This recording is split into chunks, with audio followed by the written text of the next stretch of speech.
आणि यानंतर आजच्या कार्यक्रमाचे प्रमुख अतिथी उद्घाटक लोकप्रिय आमदार सन्माननीय श्रीमान अभिमन्यूजी पवार साहेब यांना विनंती करतो की आपण या ठिकाणी मार्गदर्शन करा. लांबत चाललेल्या कार्यक्रमाचा समारोप माझ्यावरच आहे. सर्वप्रथम भारत सत्ता लाईव्हच्या माध्यमातून व्ह्युअर्सना, त्यांच्या सबस्क्रायबर्सना, त्यांच्यावर प्रेम करणाऱ्या सगळ्या मंडळींना त्यांच्यासह शुभेच्छा देतो. त्यांचा वर्धापन दिन हा 7वा झाला असणार. तर इथून पुढे अभिजित भैया म्हणल्याप्रमाणे हे न मोजता संपूर्ण महाराष्ट्रावर आपला विस्तार व्हावा अशा शुभेच्छा नक्की तुम्हाला या निमित्तानं मी देतो. आजच्या या कार्यक्रमाला उपस्थित ज्यांचं आपण आताच मार्गदर्शन ऐकलं ते आमचे मित्र अभिजित भैया देशमुखजी, VS पॅन्थरचे संस्थापक अध्यक्ष माझे मित्र विनोदजी खटके, लोकप्रिय नगरसेवक आमचे मित्र इसराभाई सगरे, दुसरे नगरसेवक आमचे मित्र सचिनजी गायकवाड, आमच्या भगिनी आणि वंचित बहुजन आघाडीच्या अध्यक्षा मंजुषाताई निंबाळकर, आमची युवा सहकारी प्रियांका लद्दे, नुकतंच भाषण करून गेलेल्या आमच्या नेत्या अर्चनाताई पाटील, ज्यांच्या आग्रहामुळे मी या ठिकाणी आलो ते माझे मित्र अनिल पुरी, मुख्य संपादक हमीद भाई शेख, कार्यकारी संपादक अमोलजी इंगळे आणि खऱ्या अर्थानं मला त्यांनी गाडीत घालून आणलं पुढे ते म्हणजे तेच मित्र विनोद खटके. त्याला वाटलं अभिमन्यू पवार येत नाही म्हणून माझ्या गाडीत बसून राहणार. पण मी येणार होतो. मागच्या वेळेस मला येताना यायला माझ्या मुलीचा साखरपुडा होता म्हणून मी, नाही तर तुमचा कार्यक्रम टाळण्याचं काही कारण नाही. शक्यतो मी पत्रकारांनी बोललेल्या कार्यक्रमाला नाही म्हणत नाही. मला कोण बोलतच नाही आहे मुळात, आणि बोललं तरी मी नाही म्हणत नाही. समोरील बसलेले सगळे पत्रकार बंधू भगिनी आणि विविध पक्षाचे कार्यकर्ते, पदाधिकारी, मित्रमैत्रिणी, आजचा हा कार्यक्रम खरं तर अभिजित भैया म्हणल्याप्रमाणे भाषणाचा ठेवायलाच नको होता किंवा शुभेच्छा द्यायचा आणि जायचं. पण आपलं एक कल्चरच आहे. राजकीय मंडळी जवळ की भाषण करायचं त्यांनाही नाद असतो, तुम्हालाही ते ऐकावं वाटतं. आणि त्यांनी म्हणल्याप्रमाणे त्यांची सुप्त इच्छा असते आपणही बोलावं. मग त्यांनी बोललं तर आम्हीही बोलावं. पण आम्ही काय राजकीय काय आज बोलणार नाही. शुभेच्छा द्यायसाठीच खास आलो. तुम्हाला खूप शुभेच्छा. खरं तर अतिशय योग्य वेळी तुम्ही ट्रॅक बदलला, रेल्वेचा ट्रॅक असा बदलतो ना, कारण प्रिंट मीडियाचं आपलं अस्तित्व आजही आहे.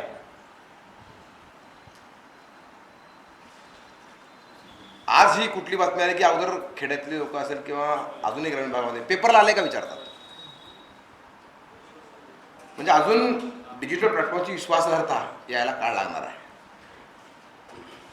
हे वास्तव आहे. अजूनही काही झालं, कुणीतरी म्हणलं समजा आईला, आई माझी नियुक्ती झाली आहे, ही तर ऐकलीस का, पेपरला आले का, बरोबर आहे ना. पण आज वाचक पण कमी झाला आहे.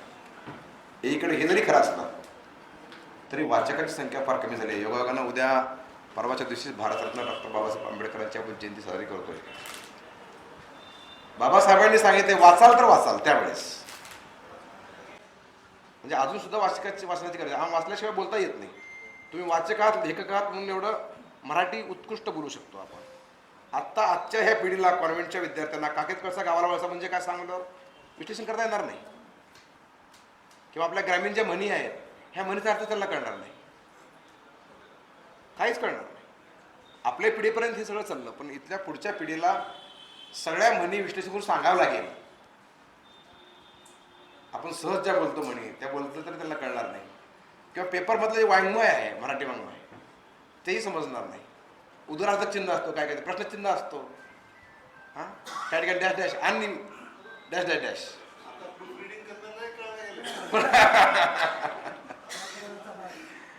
आणि डॅश डॅश डॅश म्हणजे प्रतीक्षेतून आलेला आणि तो डॅश डॅश डॅश, त्याचा अर्थच कोणाला कळणार नाही.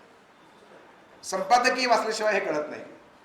आणि वाचन अत्यंत आवश्यक आहे. आजच्या पिढीला वाचनाची आवश्यकता आहे. आता खरं तर कादंबऱ्या सुद्धा स्टोरी टेलर राहणार. खरं तर दुर्दैव आहे. कादंबरी वाचलीच पाहिजे. त्याशिवाय वाङ्मय, मराठी वाङ्मय इतकी चांगली लँग्वेज आहे, ते फुलणारच नाही. पण दुर्दैवानं वाचनाची संख्या कमी झाली आहे, ऐकणाऱ्याची जास्त झाली आहे. म्हणून डिजिटल प्लॅटफॉर्मवर दिवस चांगले येणार आहेत, आलेत, पुढे येतील.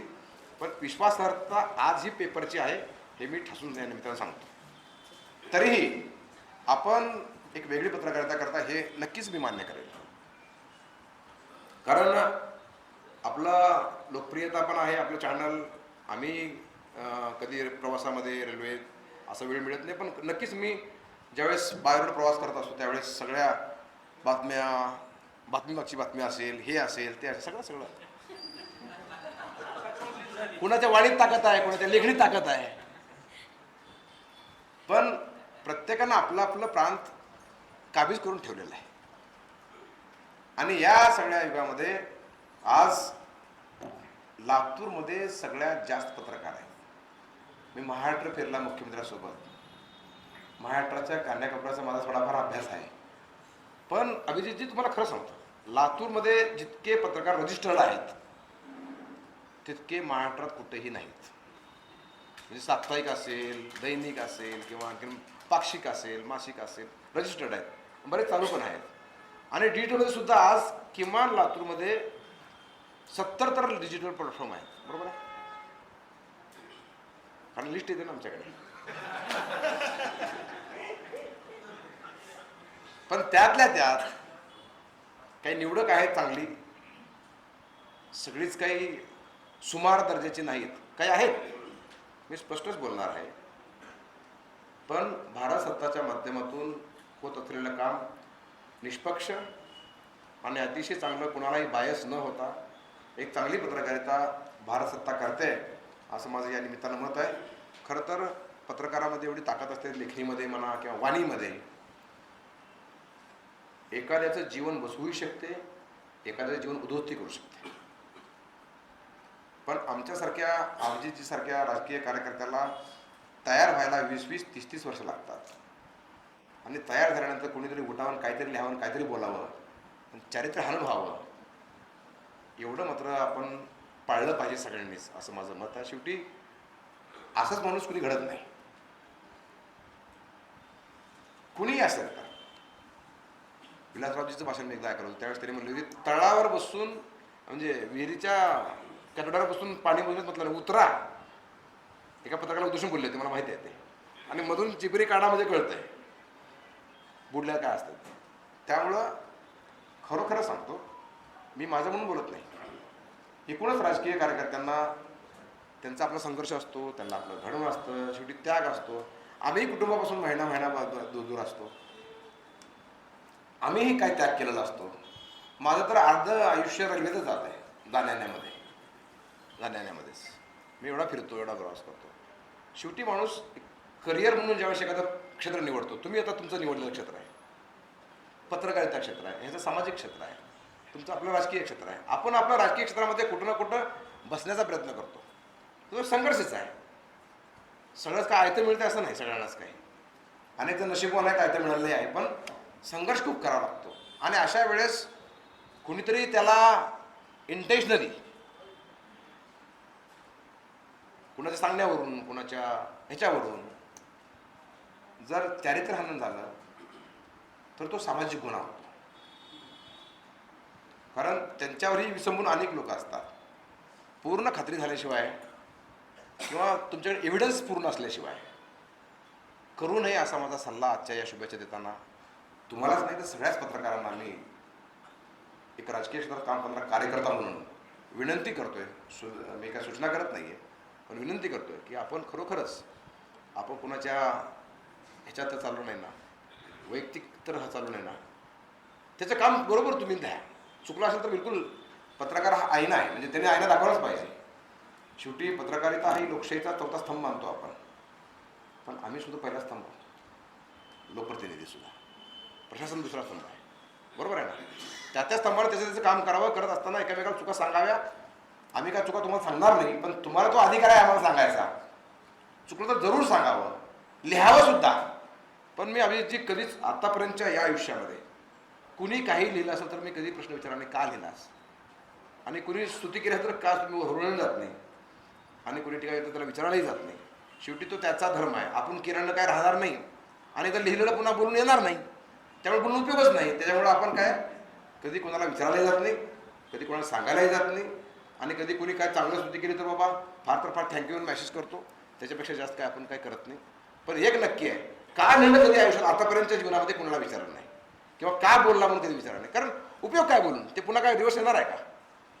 त्याच्यामुळं आपणच पत्रकारांनी सुद्धा याचं जरूर भान ठेवावं अशी विनंती राजकीय सामाजिक क्षेत्रात काम करणारा एक कार्यकर्ता म्हणून. आणि एक लातूरचं आपलं वेगळं कल्चर आहे. आपल्या मराठवाड्यामध्ये सर्वात जास्त कल्चर्ड जिल्हा जर कुठला असेल तर तो लातूर जिल्हा आहे.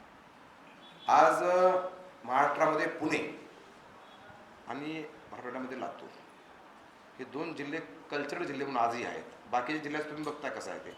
आज सुद्धा अनेक चांगले चांगले अधिकारी लातूरला पुण्यालाच यायला बसतात, कारण इथं शैक्षणिक वातावरण आहे, इथली परंपरा आहे. म्हणजे विलासरावजी असतील, चाकोकर साहेब असतील, मान्य मुंडे साहेब असतील, ह्या सगळ्यांनी, अरविंदराव सोनवणे म्हणजे केशवराव सोनवणे साहेब असतील, ह्या सगळ्यांनी परंपरा आपल्या राखून करून ठेवलेल्या आहेत. जे वाघमारे सरांचं त्यात योगदान आहे. या सगळ्याच राजकीय जीवनात काम करणाऱ्या कार्यकर्त्यांनी, नेत्यांनी ते पाळलेलं आहे. कधीही वैयक्तिक लेवलला कुठलाही राजकीय नेता यातला कधीच गेला नाही. अगदी खरमरीत एकामेकाला कोपरखड्या मारल्या असतील, पण कमरेच्या खाली वार कधीच कोणी नेत्यानं केला नाही. हे आपलं लातूरचं कल्चर आहे, आणि हे कल्चर टिकवायची जबाबदारी तुमची आमची आजच्या काळात काम करणाऱ्या राजकीय क्षेत्रात काम करणाऱ्या कार्यकर्त्यांची आहे, तितकीच पत्रकारांची सुद्धा आहे. इतकंच या निमित्तानं बोलतो. पुन्हा एकदा मला या ठिकाणी बोलवलं, सन्मानित केलं, याबद्दल आभार मानतो. आणि भारत सत्ताच्या टीमला, हे तिन्हीही आमचे माझे मित्र आहेत, यांना मी मनापासून शुभेच्छा देतो.